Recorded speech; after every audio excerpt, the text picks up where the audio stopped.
Atlanta City Council are all focused on safety for everyone within our city. We have folks of all ages celebrating, and nobody wants their New Year's starting off with a crash. Remember, the best celebrations are the ones with everyone gets home safely, and let's make New Year's Eve one for the books for all reasons. We want to make sure that MARTA is your first choice. We're here to make sure you skip the parking nightmare in the city and take advantage of MARTA and their resources. You can head over to MARTA for New Year's events webpage at www.itsmarta.com. And if MARTA's not your first choice, rideshare services are available to you. The Peach Drop pickup and drop-off locations are Peachtree and Martin Luther King Drive, and Marietta and Peachtree. And if you absolutely must drive, please take it slow. We want to make sure that this is an enjoyable event because we're going to have many pedestrians walking and traversing the area. We're working with the Georgia Department of Transportation to make sure that we inform motorists coming in the city as we have many visitors from out of town. You're encouraged to use every resource to help you plan a stress-free celebration.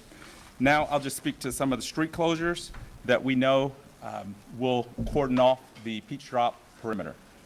We're starting at 6 a.m. on December 31st to make sure that people can get to the destination outside of their cars. We'll be closing northbound at Martin Luther King Jr. Drive, southbound at Marietta and Decatur Streets, eastbound at Forsyth Street, and westbound at Central Avenue. So I'll just move on to Peach Bowl celebrations, which are scheduled for January 1st. The Peach Bowl starts at 1 p.m. Fan Fest starts at 8 a.m. and runs through 12 p.m. at the Georgia World Congress Center. Gates are opening at 1 p.m. again. MARTA and rideshare is strongly encouraged. Coordination amongst the Georgia Department of Transportation, City of Atlanta, and MARTA are ongoing, and we want to make sure that everyone that comes into our city and visitors are safe and that we have an enjoyable New Year. So now I'll pass it on to Atlanta Fire and Rescue Department's Chief of Staff, Chief Hampton. Good morning. I'm here to speak to you about the use of legal fireworks. Speaking to you on behalf of the Fire Chief, Rod Smith, and the men and women of Atlanta Fire Rescue Department. If you choose to use legal fireworks during your New Year's celebrations, we want to ask that you never place live fireworks in the hands of any children. And if you do allow children to use fireworks, we ask that you're there as an adult to watch over them. Older children should never use fireworks without an adult close or nearby. Never use fireworks if you're under the influence of drugs or alcohol. Anyone using fireworks or standing near fireworks should have earplugs or ear protection, eye protection, as well as being in open space. Anyone using fireworks should never light them and keep that item in their hands. We ask that if you're going to use fireworks and you have them in your hands, make sure that you're in an open space. Never light them indoors. Only use them away from people, houses, or any structures. Only light one device at a time. If a firework should malfunction, we ask that you place that fire device on the ground, have a bucket of water or a water hose in place just in case you need to deploy that. Never ignite devices in a container. Do not try to relight a firework device that has malfunctioned. Again, using fireworks is extremely dangerous, so using them being impaired is not a good thing to do. So we ask that you safely use fireworks if you so choose to. Better yet, we ask that you maybe grab a blanket and a chair and you go out into your yard and leave the use of fireworks to the experts. With that being said, thank you and enjoy the festivities for the coming new year. And I'm gonna go ahead and pass this over to E911 Director, Ms. Arnold. Good morning. I'm Desiree Arnold, Executive Director for E911. New Year's Eve is a time of joy and festivities and togetherness, but it's also a time when we see a significant increase in calls to our emergency services. Last year, between 9 p.m. and 3 a.m., so this was a total of 6 hours, we received 1,753 calls into our E911 center. So this spike in call volume highlights the importance of knowing how and when to use our emergency resources effectively.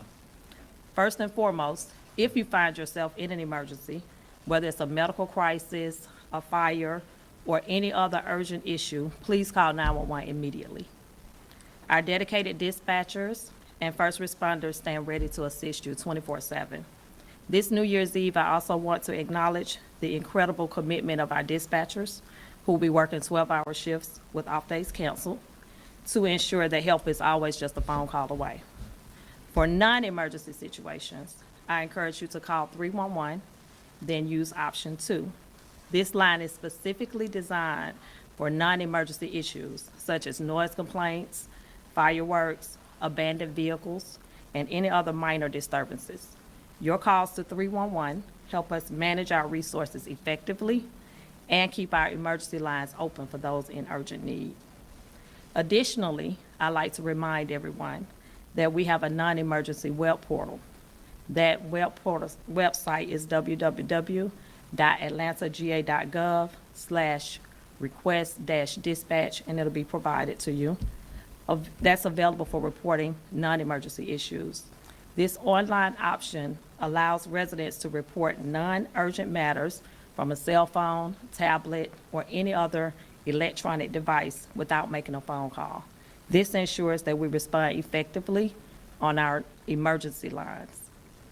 By knowing when to call 911, when to use option 2 on 311, and how to access our web portal for non-emergency reports, you empower our community and help us maintain a safe environment for everyone. Additionally, we'll be providing these magnets to residents as a reminder of when to use 911 versus 311, and also access to our non-emergency web portal. And as we celebrate the arrival of 2025, let's do this responsibly. Look out for one another, celebrate safely, and remember that help is always available. I will now turn this over to our Chief Sherwood. Thank you, Director Arnold. As Director Arnold says, this is going to be what we asked for is an evening of safe celebration. So citizens can choose safe celebration or consequence, and we asked them to choose the first one. We are going to be fully staffed starting at 6 a.m. in the morning when our department will go to 12-hour shifts, and we will be canceling off days for all sworn personnel as well as members of our E911 center. And I do want to acknowledge the men and women of the department that will be staying with our city, stepping away from their families so other families in the city can be safe. We will be deploying specialized units throughout the city. So if anyone chooses to drink and drive, they will meet our DUI unit, our HATE team. And we ask that you please take public transportation, take MARTA, take Uber, take Lyft. That is a way to ensure a safe celebration instead of a consequence of DUI arrest. Please do not discharge your weapons in celebratory gunfire. That has deadly consequence. We've seen that here in the region. And we ask everyone that is going to be in the city to please not discharge your weapons. If we see you discharging a weapon, we will arrest you. That is going to be the consequence of the evening. The safe celebration is putting those firearms down. We also say that if you're going to come to Atlanta to street race, you're going to meet the Atlanta Police Department and the Georgia State Patrol. We will have specialized teams that we will deploy throughout the city. That if street racing is how you're going to ring in the new year, I can guarantee you you'll be bailing out of jail some days later at the Fulton County Jail. There will be a consequence for street racing here in our city. Please exercise all the tenets of the Clean Car Campaign. Lock it up, hide it, keep it with you. Do not leave anything of value in your vehicle if you're going to choose to drive in the city to take a part of any of the celebrations that we have going on. And remove all the firearms from your vehicle or keep them in a lockbox. Those firearms in the hands of a felon are going to be a consequence of crime throughout the city, and we do not want that to happen. We want this to be a safe evening. And despite the department being on 12-hour shifts, everyone working, having the fire department out, E911 fully staffed, we still need every citizen doing their part. So if you see something that doesn't look right, something that is out of the ordinary, something that looks criminal in nature, call 911. If you see something, say something so we can act promptly to make sure that we address that. And if you have any information that would lead us to be able to apprehend individuals that you know are wanted, please use Crime Stoppers 404-755-8477. Again, we ask all Atlantans, all visitors to our city, choose Safe Celebration and do not choose the consequences of engaging in criminal activity or unsafe behavior. If you do, we are going to be fully staffed to be able to address that promptly, and we want you to enjoy the Peach Drop and the Peach Bowl, and may the best team win. And of course, we're already getting ready for the College Football Championship game right back here in Atlanta in just a few days, which we hope to be cheering the Bulldogs on at that time. And so we're open for any questions anyone may have from the fire department, our Department of Transportation, or the E911 or myself. And Chief, you mentioned it's going to be all hands on deck. Can you kind of break down what the numbers, what the presence will look like, not only from your department, but cross-departmental presence here in the city throughout New Year's Eve night? Yeah, we're going to have hundreds of officers working. Obviously, we're a department of right at 1,700 officers. Almost every one of them will be working over that 24-hour period. And we have them deployed to be in the areas where we know we're going to have a concentration of citizens. So the Peace Drop will be very well protected. We'll be deployed to make sure that it's safe. If there's anyone going to engage in criminal activities, that we quickly address that. But we're still responding to 911 calls in the 244 other neighborhoods of Atlanta, Georgia. So we'll be out protecting those neighborhoods, responding to calls, addressing celebratory gunfire, addressing DUIs, and wherever the city may call upon its police department, we're going to be there, and we'll be there quickly. Hey, Chief, I know we did not have the Peach Drop last year. We're having it this year. Can you talk about the anticipated growth of crowds you all expect to be out there? Yeah, you know, every year we've had the Peach Drop, it's very crowded in the downtown space, all around that area.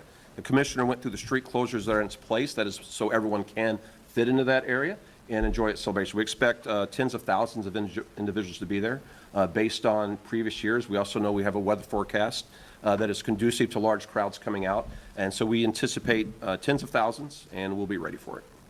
We expect a bigger than usual crowd with that year off. There's new hotels in downtown that were not there previously, and with the good weather, big names. Are you expecting the biggest Peach Drop ever, possibly? Can't say that, but I say we're going to see a large one. It's going to be one of the largest ones we've seen. You said 24-hour period, just sort of clear. 12-hour shifts start at 6 a.m. tomorrow morning. Does go longer than 24 hours because the football game's on the first? Yeah, we have other units that's going to remain on extended shifts. That's the entirety of the police department. To get us through the Peach Drop, we still have staffing enhancements that are occurring to get us through the Peach Bowl that will be playing out Wednesday afternoon. Can we talk about the 911 center? I know we've done stories about a lag and people calling and being placed on hold. Can you talk about the additional staffing? Your office may beef up that, so if someone does call 911, they don't encounter that hold, or can you explain that? Yes, so our 911 professionals will be working 12-hour shifts, 24 hours, similar to what APD is working. So we'll actually start our shifts at 0700 versus 0600. And the purpose for us giving this press conference is to encourage people to only use 911 for emergency situations, which allows us to leave our staffing or our available operators open to answer those calls. So if we're not tied up on non-emergency calls, we're available to go ahead and handle those emergency situations. What's your concern with that? I guess, has it created any issues in the past, or I guess for our viewers, it could be life or death if 311 calls are tying up your dispatchers? That is correct. As we've spoken in the past with the media before and asked citizens and urged citizens to only use 911 for life or death emergency situations. Of course, if an operator is tied up on a non-emergency call, then that does keep them from being able to immediately answer an emergency call. So we are urging the public to only use 911 and then reference 311 option 2 or use the web portal. And the web portal is online. You do not have to make a phone call at all. You log in and enter your information. Leave us your phone number. If we have additional information, we'll give you a call back, but you will receive the same service that you would have had you called into the 311 option 2 or the 911 center without tying up operator.